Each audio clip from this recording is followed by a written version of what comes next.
ओम शांति। कैसा होगा कलयुग का आखिरी दिन? तो देखिए, ऐसा समय आएगा, ऐसा भयानक समय आएगा कि जब आपको भगवान का नाम भी सुनाई नहीं दिखाई देगा।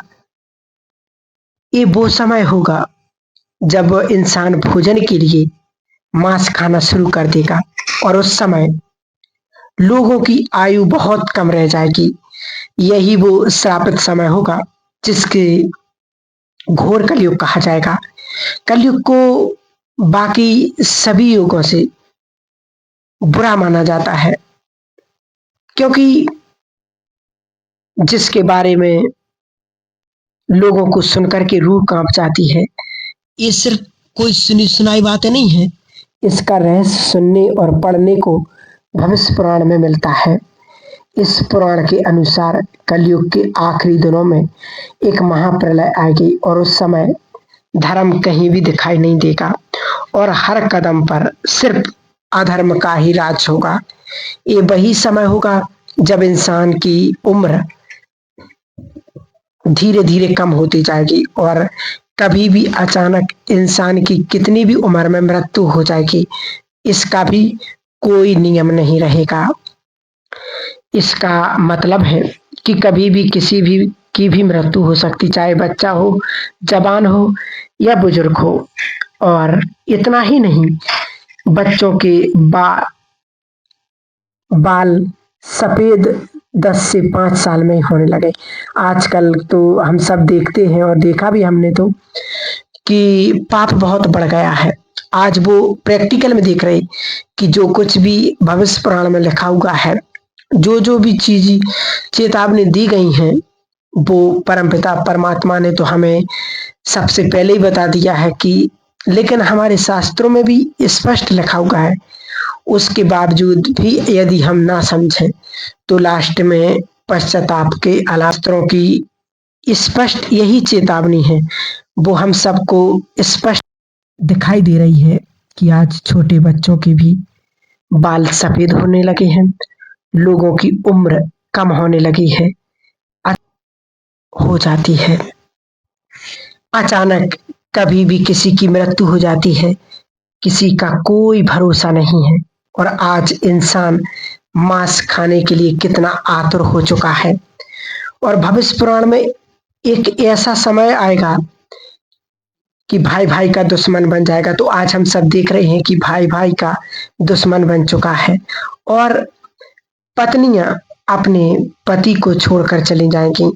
तो आज ये भी हम सब देख रहे हैं कि पत्नियां अपने पति को छोड़ करके जा रही हैं। पर आपको जानकर हैरानी होगी, ये तो सिर्फ आप जो सुन रहे हैं या देख रहे हैं, ये तो सिर्फ 1% भी नहीं है। आज दुनिया में कितने अत्याचार, पापाचार, हाहाकार मचा हुआ है, कितना पाप बढ़ रहा है, ये हम सब प्रैक्टिकल में देख रहे हैं। और जब कलयुग अपनी चरम सीमा पर होता है तो पापियों की गिनती करना मुश्किल हो जाएगा। ये भी भविष्य पुराण में लिखा हुआ है। हर धर्म अधर्म का राज होगा और इंसान और कलयुग एक भूखे राक्षस की तरह अपना पैर फिसलता जाएगा। आज के समय में ये हम सब सारी चीजें देख रहे हैं, ये प्रैक्टिकल में हो रहा है। और अभी भी कुछ समय में हम देख रहे हैं कि समय कितना बदल रहा है। आज अभी आपको कुछ अच्छे और कुछ पति पत्नियों के उदाहरण भी मिल जाते होंगे, लेकिन एक समय ऐसा आएगा कि एक भी रिश्ता, एक भी गृहस्थी आपको ऐसी नहीं मिलेगी जो अपने पतियों का सम्मान करती हो। वे सभी पराये लोगों के साथ संबंध रखेंगी। और तो और भविष्य पुराण में ये भी लिखा हुआ है कि कलयुग का अंत में 16 से 18 साल की बच्चियां भी बच्चों को जन्म देने लगेगी। तो आज ये होता होगा, हम देख रहे हैं। आप आंखें बंद करके मत बैठिए। आंखें बंद करके बैठने का मतलब यही होता है कि जब हम बंद कमरे में बैठे हैं और सोच रहे हैं कि आज सूरज नहीं निकला है, रोशनी नहीं आई है, ये अपने आप के साथ धोखा देना है।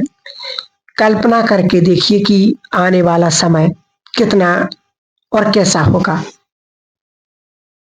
भला हम हो ना हो, पर किसी न किसी रूप में इन चीजों को हम देख ही रहे होंगे। महाभारत में भी कलयुग के अंत की, इस प्रलय की स्पष्ट वर्णन है कि जैसे जैसे घोर कलयुग की ओर बढ़ेगा, इंसान सच्चाई, पवित्रता, दया, क्षमा, आयु, ताकत यानी सब कुछ भूलता जाएगा। क्या ये चीजें आज हमें स्पष्ट नहीं दिखाई दे रही हैं कि आज इंसानों की धर्म से बिल्कुल दूरियां होती जा रही हैं। सच्चाई के मार्ग पर कोई चलना नहीं चाह रहा है, पवित्र कोई रहना नहीं चाह रहा है, दया किसी के अंदर बची नहीं है, क्षमा किसी को करना नहीं चाहता है, और आयु आज बहुत कम हो चुकी है। तो ये सारे संकेत स्पष्ट है कि इस सृष्टि का अब महापरिवर्तन बहुत निकट है। इस सृष्टि का अंत निश्चित है और प्रलय यही नहीं रुकेगी। महाभारत में ये भी बताया गया है कि कब बारिश नहीं होगी, सूर्य का तेज इतना बढ़ जाएगा कि कई नदियों का पानी सूख जाएगा। मौसम में ऐसे भयानक बदलाव होंगे कि कभी बहुत ठंड, तो कभी पाला जमेगा, तो कभी आंधी चलेगी, कभी भीषण गर्मी पड़ेगी, तो कभी बाढ़ आ जाएगी। गर्मी इतनी बढ़ जाएगी कि लोगों को गर्मी सहन करना मुश्किल हो जाएगा। तो आज ये सारी चीजें हम होते हुए देख रहे हैं और एक ऐसा समय आएगा कि लोग दूर के तालाबों को ही तीर्थ मानने लगेंगे। पुराणों के अनुसार कलयुग में चालाक और लालच व्यक्ति को ही विद्वान माना जाएगा। लोग ऐसे लोगों को ही धर्मात्मा कहेंगे और उन्हीं के रास्ते पर चलेंगे। तो आज ये स्पष्ट होते हुए आप सब देख रहे होंगे, शास्त्रों और वेदों का पालन कोई नहीं कर रहा है। सभी धर्मगुरु केवल अपने फायदे के लिए लोगों का इस्तेमाल करेंगे। विज्ञान की बातें तो करेंगे, लेकिन उनके काम काज आचरण राक्षसों जैसे होंगे। कलयुग के अंतिम समय में जमीन से अनाज, अन्न उगना बहुत कम हो जाएगा और अंत आते आते बंद हो जाएगा। लोग पूजा पाठ और धार्मिक काम करना छोड़ देंगे और सभी मनुष्यों की तुलना पापियों से की जाएगी। इस भयानक युग में जिसके पास धन पैसा नहीं होगा, उसे अधर्मी और अपवित्र और किसी काम का नहीं माना जाएगा। जिसके पास जितना पैसा होगा वह उतना ही गुणी माना जाएगा, धनी माना जाएगा।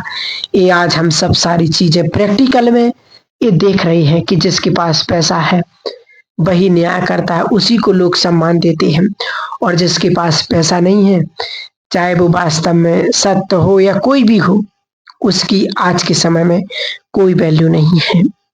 और आज अत्याचार और पापियों की ही बात सुनी जाती है और उन्हीं को सम्मान मिलता है और उन्हीं को लोग पूजते भी हैं, उन्हीं की आज लोग पूजा करते हैं। और महापुराण में ये भी लिखा हुआ है कि कलयुग के अंत में अच्छे कुल की पहचान केवल उसके धन से की जाएगी। लोग धन के लिए अपने रिश्तेदारों और दोस्तों का खून बहाने के लिए भी नहीं हिचकेंगे। देखा जाए तो आज कल ये सब सच होने लगा है। इसी घोर कलयुग में आप ये सब कुछ स्पष्ट होते हुए देख रहे हैं कि एक बेटा अपने पिता का कैसे खून कर देता है पैसों के लिए। एक पिता अपनी बेटी और बेटे के साथ कितना अत्याचार करता है। आज कोई किसी का नहीं है। जो पुराण में लिखा हुआ है कि सारे संबंध नष्ट हो जाएंगे, खत्म हो जाएंगे, कोई किसी को नहीं समझेगा, तो आज वो सारी चीजें स्पष्ट होते हुए हम देख रहे हैं। और अंत में एक चीज और आपको बताते हैं कि हमारे शास्त्रों में लिखा हुआ है, आप सबने सुना भी होगा कि जब जब धरती पर पाप बढ़ता है तब तब भगवान अवतार लेते हैं और धर्म की स्थापना करते हैं और अधर्म का नाश करते हैं। और कलयुग में भी ऐसा ही हो चुका है। ये तब होता है जब सनातन धर्म पर बड़ा संकट आता है, इंसान की सोच जब एकदम गिर जाती है और संसार सनातन धर्म को खत्म करने में लग पड़ता हो। ये वो समय होता है जब कलयुग का लास्ट समय होता है और धरती पर ईश्वर का अवतरण किसी गुप्त रूप में होता है, लेकिन उसको सब नहीं पहचान पाएंगे, बस पहचानने वाले ही पहचान पाते हैं। तो वास्तव में आज जो हम सब देख रहे हैं कि वो गीता में भी लिखा कि यदा यदा हि धर्मस्य ग्लानि भवति भारत, मतलब कि जब जब धर्म की गिलानी होती, जब जब सत्य धर्म की जो परमात्मा ने स्थापना की, वो सत्य धर्म की जब गिलानी होती है, तब परमात्मा किसी न किसी रूप में गुप्त रूप में भगवान इस सृष्टि पर आते हैं। तो वो हम सब देख रहे हैं कि परमात्मा स्वयं इस स्वयंभू पर अवतरित हो चुके हैं और उसको लाखों में कोई और कोई में से भी कोई उस परमात्मा को पहचान पाते हैं।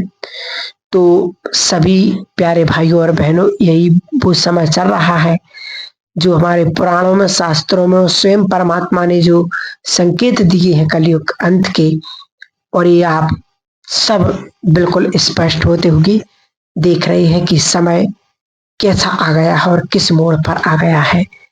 तो हम सभी विशेष अपने जीवन के इस तीव्र पुरुषार्थ को सुंदर बनाने के लिए परमात्मा को सच्चा साथी बनाएं और वही हमारा अंत में सच्चा साथी बनेगा, वही मदद करेगा, वही रक्षा करेगा।